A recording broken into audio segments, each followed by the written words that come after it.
So ಈ ನೀವು ತುಂಬ ಸರಿ ಹೇಳ್ಕೊಂಡಿದ್ದೀರಾ, ಈಗ ನ್ಯಾಯ ಕೊಡ್ಸೋದಕ್ಕೆ ಹೋಗ್ತೀವಿ, ನಮಗೆ ಅಲ್ಲಿ ಅನ್ಯಾಯ ಆಗುತ್ತೆ, ಮೋಸ ಆಗುತ್ತೆ, ಮತ್ತು ತೇಜೋವಧೆ ಆಗುತ್ತೆ. ಹೌದು.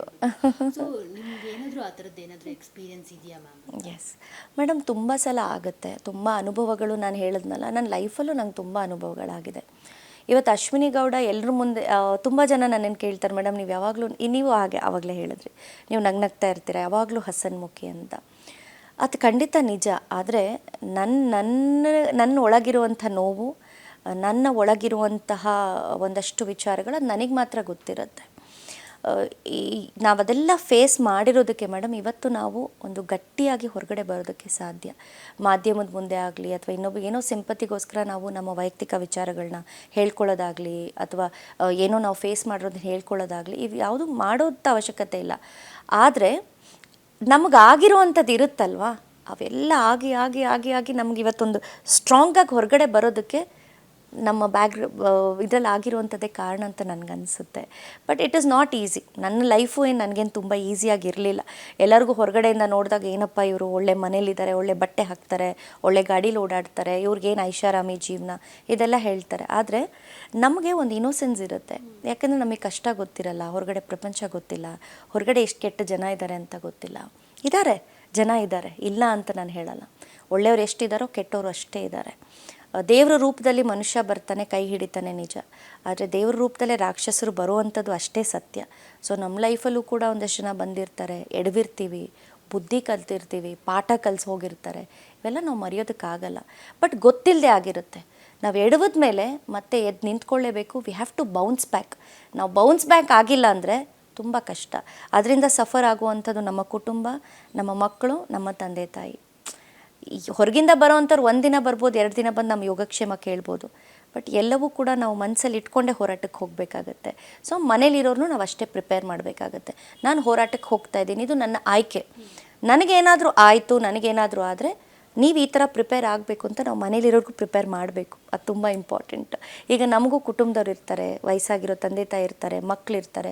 ನಾವೆಲ್ಲವನ್ನ ಬಿಟ್ಟು ಹೋರಾಟಕ್ಕೆ ಬರೋದು. ನಮಗೇನು ಯಾರು ಹೇಳೋರಿಲ್ಲ, ಕೇಳೋರಿಲ್ಲ, ಬಿಡ್ರಪ್ಪ ಅಂತ ಹೇಳೋ ಆ ಥರದ್ದಲ್ಲ. ಈಗ ಕೆಲವ್ರಿಗಿದೆ, ಹೋರಾಟಕ್ಕೆ ಬರ್ತಾರೆ ಅಂತಂದರೆ ಇವರೆಲ್ಲ ಒಂಥರ ಗುಂಡ್ರುಗೋವಿಗಳು, ಇವರೆಲ್ಲ ಯಾರು ಹೇಳೋರು ಕೇಳೋರಿಲ್ಲ, ಏನೋ ಜೀವನ ನಡೆಸ್ತಾ ಇದ್ದಾರೆ ಅಂತ. ಖಂಡಿತ ಹಾಗಲ್ಲ. ನಾವು ಒಂದು ಅರ್ಧ ಗಂಟೆ ಲೇಟ್ ಆಯಿತು ಅಂದರೆ ನಮಗೂ ಮನೆಯಿಂದ 10 ಫೋನ್ಗಳು ಬರುತ್ತೆ, ನಾವು ಉತ್ತರ ಕೊಡಬೇಕಾಗಿರುತ್ತೆ. ನಮಗೂ ಮಕ್ಕಳ ಜವಾಬ್ದಾರಿ ಇರುತ್ತೆ, ತಂದೆ ತಾಯಿ ಆರೋಗ್ಯದ ಸಮಸ್ಯೆ ಇರುತ್ತೆ, ಈಗ ನಮಗೂ ಹಲವಾರು ಇರುತ್ತೆ, ಫಿನಾನ್ಷಿಯಲ್ ಕ್ರೈಸಿಸ್ ಇರುತ್ತೆ, ಎಲ್ಲವೂ ಇರುತ್ತೆ. ಎಲ್ಲವನ್ನ ಬದಿಗಿಟ್ಟು ನಾವು ಹೋರಾಟಕ್ಕೆ ಬರ್ತೀವಿ ಅಂದರೆ ಒಂದು ಸೇವೆ ಮಾಡಬೇಕು ಅನ್ನೋ ಮನೋಭಾವದಿಂದ ಅಷ್ಟೇ ನಾವು ಬರ್ತೀವಿ. ಈಗ ಕಷ್ಟ ಎಷ್ಟಾದರೂ ಬೀಳೋಣ, ಅದು ಓಕೆ.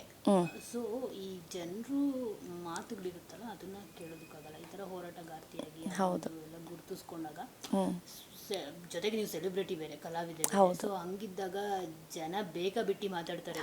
ಸೊ ಕ್ಯಾರೆಕ್ಟರ್ ಅಸಾಸಿನೇಷನ್ ಮಾಡೋದಾಗಿರ್ಬೋದು, ಸೊ ಎಲ್ಲವೂ ಮಾಡ್ತಾರೆ.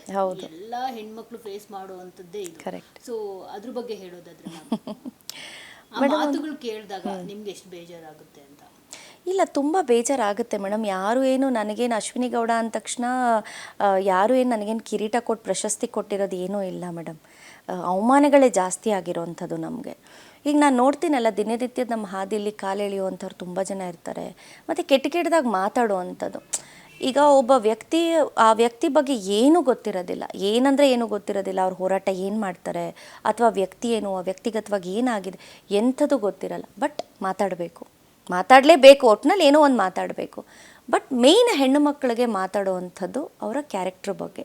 ನಾನು ಒಂದೇ ಹೇಳ್ತೀನಿ, ಯಾರ ಕ್ಯಾರೆಕ್ಟ್ರ್ ಬಗ್ಗೆನೂ ಯಾರೂ ಮಾತಾಡೋದಕ್ಕೆ ಯಾರಿಗೂ ರೈಟ್ಸ್ ಇಲ್ಲ. ಯಾಕಂದ್ರೆ ಆ ವ್ಯಕ್ತಿ ಅವನ ಜೀವನದಲ್ಲಿ ಏನಾದರೂ ಒಂದು ಅನುಭವಿಸಿರ್ತಾನೆ ಅಂದರೆ ಆಪೋಸಿಟ್ ಇರುವಂಥ ವ್ಯಕ್ತಿಯಿಂದ ಅವ್ರಿಗೆ ಏನಾದರೂ ಸಮಸ್ಯೆ ಆದಾಗ ಮಾತ್ರ ಅವ್ರು ಮಾತಾಡಿರ್ತಾರೆ ಅಥವಾ ಅನುಭವಿಸಿರ್ತಾರೆ. ಆಪೋಸಿಟ್ ವ್ಯಕ್ತಿ ಬಂದು ಇಡೀ ಪ್ರಪಂಚಕ್ಕೆ ಅವ್ನು ಸಾಚ ಅಂತ ಹೇಳ್ಕೊಂಡಿರ್ಬೋದು. ನಾವು ಆ ಟೈಮಲ್ಲಿ ನಾವು ತುಂಬ ಸೈಲೆನ್ಸನ್ನ ಮೇಂಟೈನ್ ಮಾಡಿರ್ಬೋದು. ಅಂದಾದ್ರ ಮಾತ್ರಕ್ಕೆ ಅವರು ಸರಿ, ನಾವು ತಪ್ಪು ಅಂತಲ್ಲ. ನಮ್ಮಲ್ಲೂ ಅನೇಕ ವಿಚಾರಗಳು ಒಳಗಡೆ ಒಂದು ವ್ಯಾಲ್ಕಿನೋ ಥರ ಒಳಗಡೆ ಅಡಗಿರುತ್ತೆ. ಅದನ್ನು ಉತ್ತರ ಯಾವಾಗ ಕೊಡಬೇಕು, ಪ್ರತಿ ಉತ್ತರ ಅಂದರೆ ನಮ್ಮ ಕೆಲಸದಿಂದ ಕೊಡಬೇಕು ಅಷ್ಟೇ, ಸಮಯಕ್ಕೋಸ್ಕರ ಕಾಯಬೇಕು.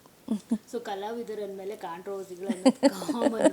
ಸೊ ಸುತ್ತಕೊಂಡಂತ ಒಂದು ವಿವಾದ ನಿಮ್ಮನ್ನ ತುಂಬಾ ಡಿಸ್ಟರ್ಬ್ ಮಾಡಿದ್ದು ಅಂತ ಅಂದ್ರೆ ಯಾವ ಕಾಂಟ್ರವರ್ಸಿ ಮೇಡಮ್? ಬಹುಶಃ ಬಹಿರಂಗವಾಗಿ ಕಾಂಟ್ರವರ್ಸಿ ಅಲ್ಲದೆ ಇದ್ದರೂ ಕೂಡ ಒಂದಷ್ಟು ಜನಕ್ಕೆ ಅದು ನಾನು ಕಾಂಟ್ರವರ್ಸಿ ಅಂತ ಹೇಳಲ್ಲ, ನನ್ನ ಬಗ್ಗೆ ಇಲ್ಲ ಸಲ್ಲದ ಆರೋಪಗಳನ್ನು ಅಪಪ್ರಚಾರವನ್ನು ಮಾಡುವಂಥ ಪ್ರಯತ್ನಗಳು ಕೆಲವು ಸಲ ಆಗಿದೆ. ಅದು ನನ್ನ ಹತ್ತಿರದ ನನ್ನ ಸ್ನೇಹಿತರಿಗಾಗ್ಬೋದು, ಹತ್ತಿರದ ನನ್ನ ಬಲ್ಲಂಥವ್ರಿಗಾಗಿರ್ಬೋದು, ಗೊತ್ತಿದೆ. ಆ ವಿಚಾರ ನನಗೆ ತುಂಬ ಕಾಡಿತ್ತು. ಕೆಲವು ಸಮಯ ನನ್ನ ಲೈಫಲ್ಲಿ ಆದಂಥ ಘಟನೆ ನನಗೆ ತುಂಬ ಕಾಡಿತ್ತು. ತುಂಬ ನಾನು ಇಮೋಷ್ನಲಿ ನಾನು ವೀಕ್ ಕೂಡ ಆಗಿದ್ದೆ.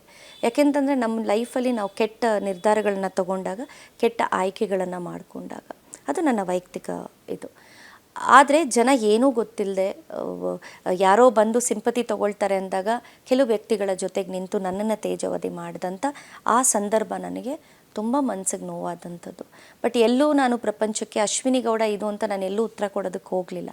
ಯಾಕೆ ಅಂದರೆ ಯಾವುದಾದ್ರೂ ವ್ಯಕ್ತಿ ನಮಗೆ ಬೇಕು ಅಂದಾಗ ನಾವು ಅದ್ರ ಬಗ್ಗೆ ತುಂಬ ವಿಶ್ಲೇಷಣೆ ಕೊಡ್ತಾ ಹೋಗ್ತೀವಿ ಮತ್ತು ಎಲ್ರಿಗೂ ನಾವು ಹೇಳ್ತಾ ಹೋಗ್ತೀವಿ ಇದು ಹೀಗಲ್ಲ ಹೀಗೆ ಅಂತ.